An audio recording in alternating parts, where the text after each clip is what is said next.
Sources tell Page Six that Bill Belichick's girlfriend, Jordan Hudson, forced her way in to the Dunkin' Donuts Super Bowl commercial.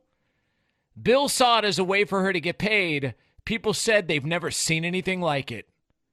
Now, it should be pointed out, and Page Six did point this out, that she didn't have any lines in the ad, but she pumps her fist along with Ben Affleck at one point, and it's like a small role, like small role. Now, if that was anybody else, it would be looked at as, hey, somebody just wanted to get their buddy into a flick. What's the big deal? Get their buddy a little bit of run. Hey, somebody wanted to get their girlfriend or their wife a spot in a movie or a cameo in a movie. It's not a big deal at all. It's fine. Well, she forced her way. Okay. If I was doing a movie and my wife said, hey, I really want to be in it, and I said, well, I don't know, let me talk. No. Seriously, I want to be in that movie. I've always wanted to be in a movie. All right, let me see what I can do. She gets in it, doesn't have a lines there for 2 seconds. Big deal. Literally not a big deal at all. But this goes back to bitterness. Like, that's what this is about.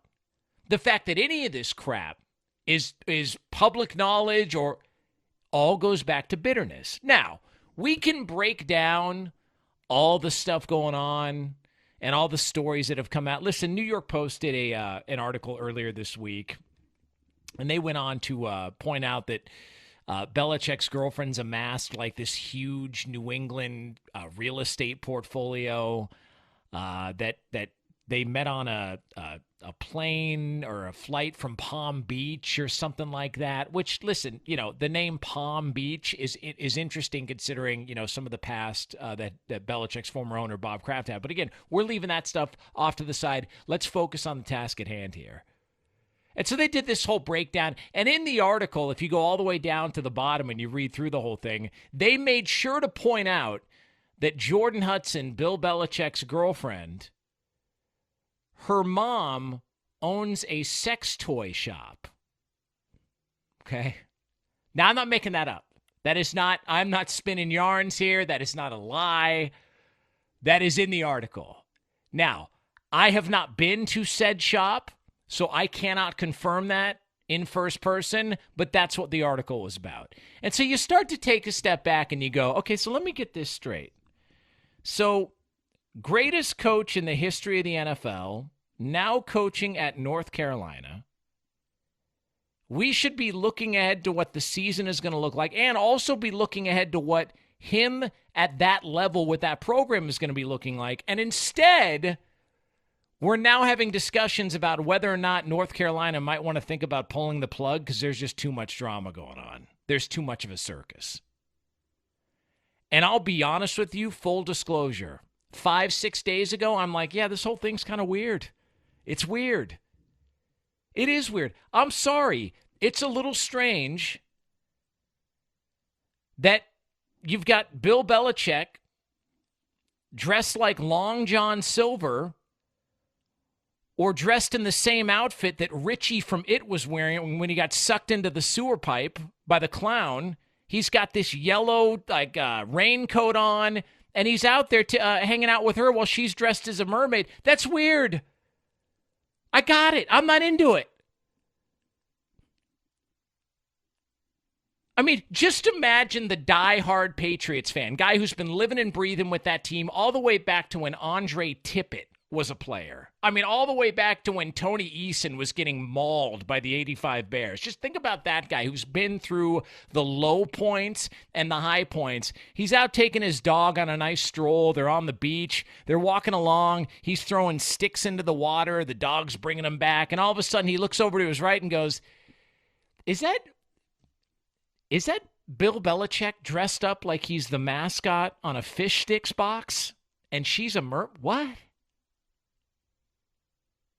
I got it. It's weird. Guess what else it is? Their business. And has nothing to do with whether or not he's going to be successful at North Carolina. It just doesn't. I know that everybody gets caught up in this. It's, oh my God, can you believe, like Charles Barkley's on Dan Patrick talking about, man, I'm kind of concerned. Maybe I'll reach out to him. Concerned? Let me tell you something.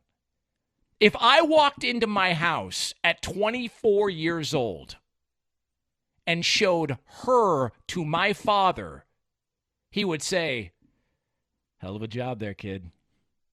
Nice work. Nice work. Yeah, come out to the garage. Just have a beer. Imagine doing that 50 years later and still being able to pull that off.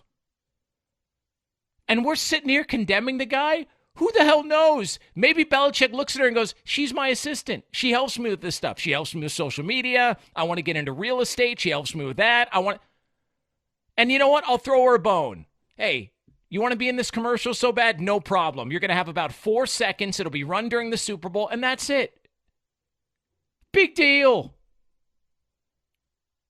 And I got news for you. This forcing her way into the Super Bowl ad, this isn't a new story. Pablo Torre reported this months ago. But it's now become a story because they did the CBS interview.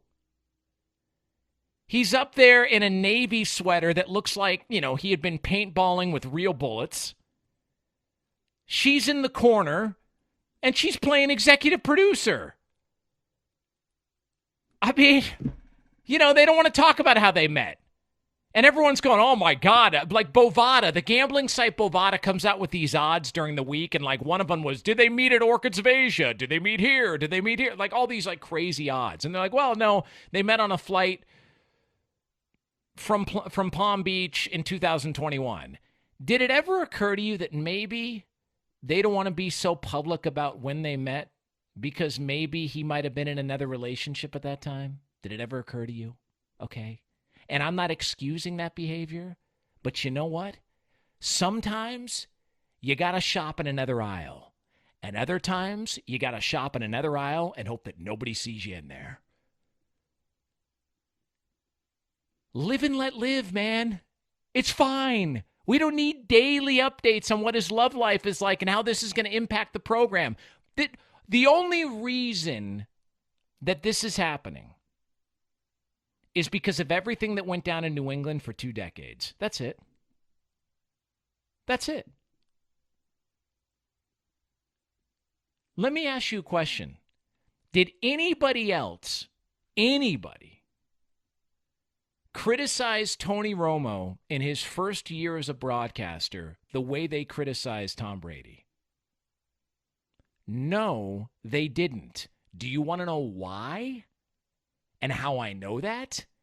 Because it was new and different. And they were surprised. Oh, this is actually, he's pretty good at this. Now, as time has gone on, you've started to realize, yeah, maybe he lacks some prep work. Maybe there's some issues there. But nobody really criticized him. In fact, he was celebrated at first. Tom Brady, it was game in, game out. It's awkward. It's this, Greg Olsen, blah, blah, blah. Because of everything that went down for 20 years in New England. Bill Belichick is getting bodied by people on the internet, on social media, on radio shows, TV shows, all week. Because of everything that went down in New England for 2 decades. People can't let it go. They loved seeing the demise of Belichick and Brady. They loved it. They loved seeing Brady go elsewhere. They loved seeing Belichick get, quote unquote, fired by Bob Kraft. They loved seeing him lose. They loved seeing that picture of him at Chick-fil-A. They loved seeing the Falcons not hiring him. They love seeing the fact that he's not getting interviewed by all these other organizations. They love that they perceive him taking a demotion to go back to North Carolina. Why? Because they were bitter. Because for 20 years, you were his doormat. Teams in the AFC were his doormat. They heard it all. You're cheating, you're doing this, you're doing that. And what did they do? Multiple times over. Win, win, win, win. And they didn't win like you wanted them to win. They won like they wanted to win. Oh, you looking for a great soundbite? Tough balls. Oh, do you want me to dress the part? Too bad. Oh, are we supposed to do this the way you think we're? No, we're not. All of this blowback, all of this conversation has got zero to do with anybody being concerned or worried or, listen, she might be a succubus. I don't know. She might be a barnacle hanging on to the side of SS Belichick hoping for another payday. I don't know. But guess what else? I don't care. And the only reason people do is because they can't let go of the past. It's the same reason why, no matter what he does, he will always be criticized. Aaron Rodgers, the same reason why. Because people can't let go of the COVID stuff. They can't. They cannot let go of the fact that he used immunized instead of vaccinated. And since then, he's been, look, is he a little aloof, maybe a little arrogant? Does he come across different in interviews? Sure. But upon further review, was he responsible for any of the mess in New York with the Jets? No. Teammates loved him. Front office members admitted he had nothing to do with Robert Saleh being fired. That place is a clown show. But no matter what he does, he's going to be criticized for it. Because that's the way this goes. When you are dominant or you do something from a long time ago and you beat somebody at either their own game or a game they tried to play that was yours and they couldn't do it to your level, they're going to let you know about it. Not just today, but tomorrow and for years to come. Bill Belichick, do whatever the hell you want, man. You're dating somebody 50 years younger? That's fine. I got news for you. If North Carolina doesn't win a national title next year, it's not because Belichick's girlfriend is a rocket ship sub 50 in years from him.